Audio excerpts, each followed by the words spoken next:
কালকে মাছ ধরতে গেছিলাম পুকুরে, অল্প কটা কাঁকড়া হয়েছিল, পুকুরের কাঁকড়া। আজকের আবার মানিকতলা বাজারে যেয়ে দেখো কাঁকড়া নিয়ে এসেছে, নোনা কাঁকড়া রান্না হবে এখন।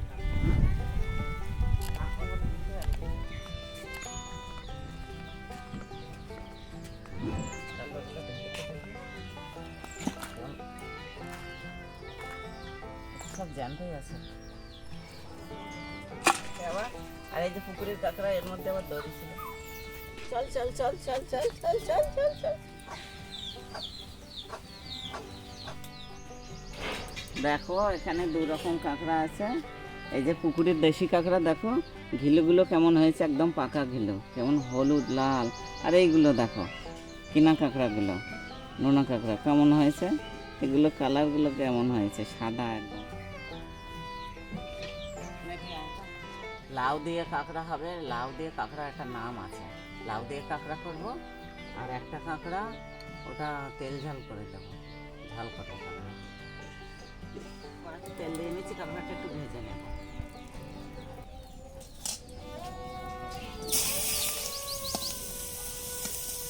কাঁকড়াটা ভেজে নিলাম, এবারে এই কাঁকড়াটা ভাজতে দেবো।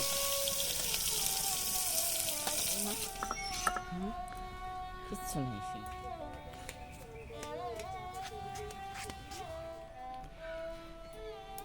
বাটা মশলাটা দিয়ে দিচ্ছি, শুকনো লঙ্কা এটা ঢেলে দিচ্ছি। লাউটা কাঁকড়া দিয়ে রান্না করছি, তেলে একটু পাঁচফোড়ন, পেঁয়াজ বাটা, রসুন আদা বাটা দিয়ে দিয়েছি তেলের মধ্যে।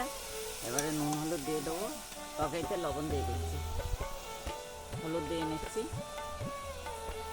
লাউ তো বেশি মশলা দিতে লাগে না। এবারে আমি এই পুকুরের কাঁকড়াগুলো লাউয়ের মধ্যে দিয়ে দেবো। এই যে হলুদ, লাল হলুদ কাঁকড়া এর মধ্যে দিতে একটা সুন্দর গন্ধ আসছে।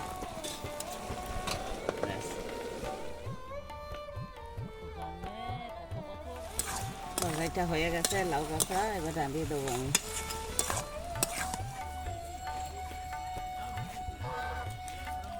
লাউয়ের তরকারিটা নামিয়ে দিলাম আমি। কাঁকড়া ঝালটা করে নেব, এই তেলে একটু পেঁয়াজটা দিয়ে দিচ্ছি,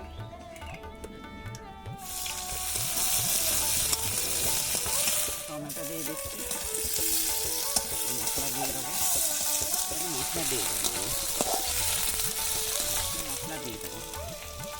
মশলা দিয়ে দিলাম।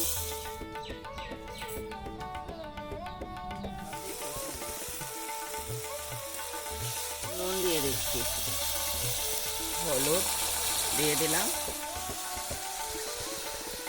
ফুটে উঠছে, কাঁকড়াটা দিয়ে দিচ্ছি।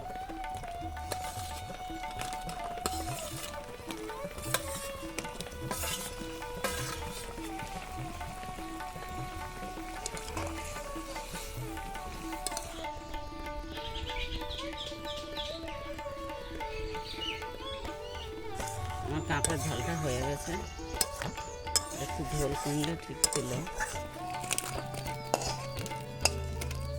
লাউ দিয়ে দেশি কাঁকড়া রান্না করে নামিয়েছি। এটা নোনা কাঁকড়া, মানে সমুদ্র কাঁকড়া, ঝাল ঝাল করে নামিয়েছি।